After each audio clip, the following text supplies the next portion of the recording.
আসসালামু আলাইকুম গাইস। এখন বৃষ্টি মাখা দিন, বাহিরে অনেক বৃষ্টি হয় আর মাঝে মাঝে অনেক বজ্রপাতও হয়। মেঘ কখনো কখনো গর্জন করে।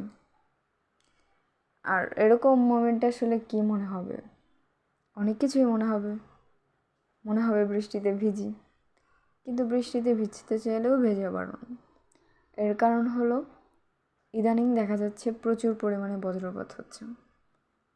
এর পাশাপাশি আমি আগে প্রচুর ভিজতাম বৃষ্টিতে, কিন্তু এখন আর ভেজা হয় না, জাস্ট বিকজ অফ এই মেঘের গর্জন আর বজ্রপাত। এখন এত হারে বাড়ছে যার কারণে আসলে হয় না। আচ্ছা, এখন তো আমরা কি নিয়ে কথা বলতে পারি?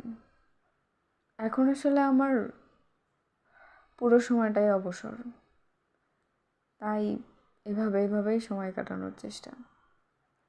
তো এখন আপাতত আমরা একটা গান ধরি, গান গাওয়ার চেষ্টা করি। কি গান গাওয়া যায় সেটাও একটা বিশাল ব্যাপার। আচ্ছা, শ্রাবণ ধারায় তো চেনা কি খুঁজে পাও আমার মাঝের এক বিন্দু পরিমাণ আমার সরল রেখার চিন্তাধারায় আড়াআড়ি করে দাগ কাটো কেন? নাকি কাঁদিয়ে আমাকে সেই চোখের জলে ভেজো?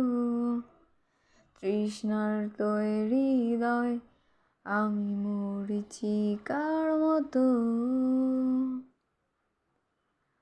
তবে তাই যদি হয় করি না কো ভয়, জানি আধার রাত ঘনিয়ে হবে সূর্যোদয়। আমি ভেবে নিলাম তুমি সেই লাল গোলাপ, যার নিরন্তর পাহারা দেয় কাটার বাগান। তো এভাবেও আসলে অনেক সময় যাবে। এখন আসলে মূলত অনেক কিছুই করার আছে, যেমন spoken English, typing, editing, graphics designing, data entry, তারপর বিভিন্ন ধরনের বই পড়া। ঘুরতে যাওয়া যায় তো যদি টাকা থাকতো, বাট আবার ওয়েদারও একটা বিগ ফ্যাক্ট। এইসব কারণ আসলে হয়ে ওঠে। আর এর পাশাপাশি যেটা আসে, ইচ্ছাও থাকতে হয়। ঘরে থাকতে থাকতে এতটা ঘরকুনো হয়ে গেছি, বাইরেটা বেশি ভালো লাগে না। বাহিরে গেলে ভালো লাগে, কিন্তু বাহিরে যেতে ইচ্ছা করে না। এটা একটা বিগ ফ্যাক্ট। যাই হোক, রোজ কন্টেন্ট আপলোড করার ট্রাই করব। আমি জানি যে এগুলো কেউ দেখবে না, মানুষের কাছে পৌঁছতে অনেক টাইম লাগবে, বাট আমি এই অবসরটাকে এভাবে এনজয় করতে চাই।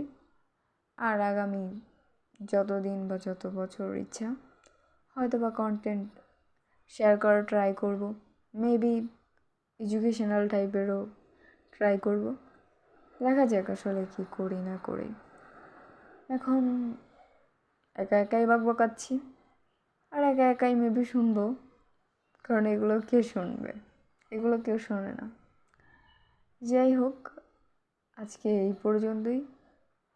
এখন আমি টাইপিং করব, তাই আগামীকাল আবার নতুন একটা ভিডিও আপলোড দেব হয়তো বা।